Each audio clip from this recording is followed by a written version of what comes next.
Hello students, હું Sandeep Gupta sir એજ્યુકેશનમાં આપ સૌનું હાર્દિક સ્વાગત કરું છું.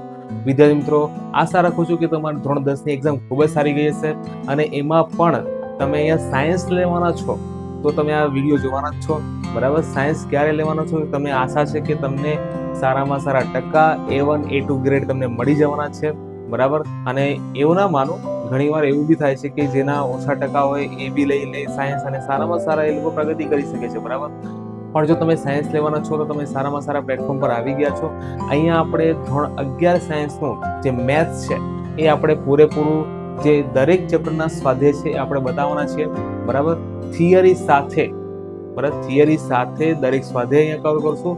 પણ એના માટે તમારે કન્ટિન્યુઅસ જોડાઈ રહેવું પડશે.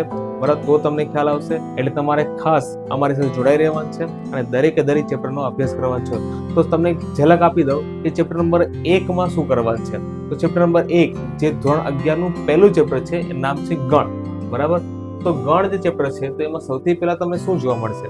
તો ભાઈ અહીંયા ગણિત શાસ્ત્રી કે કયા ગણિત શાસ્ત્રીએ ગણની શોધ કરી હતી, ત્યાર પછી ગણનો ઉપયોગ, પછી આવે છે ગણની વ્યાખ્યા, ત્યાર પછી આવે છે ગણિતમાં ઉપયોગી કેટલાક સંખ્યા ગણો છે, ત્યાર પછી ગણને દર્શાવવા માટેના મૂળાક્ષરો કયા છે, ગણના ઘટકોને દર્શાવવા માટેના મૂળાક્ષરો કયા છે અને ગણને દર્શાવવાની રીતો કઈ કઈ છે. આ ટોપિક માત્ર સ્વાધ્યાય 1.1 પહેલાના ટોપિક છે. બાકીના દરેક ટોપિક આપણે દરેક સ્વાધ્યાય પ્રમાણે લેતા જશું. પણ આટલા ટોપિક જો ક્લિયર કરી લેશું તો મને લાગે છે કે તમને ગણ ચેપ્ટરમાં કોઈ તકલીફ પડશે નહીં. એટલે અમારી સાથે જોડાઈ રહેજો અને આગળ તમે બાકીના વિડીયો જોતા રહેજો.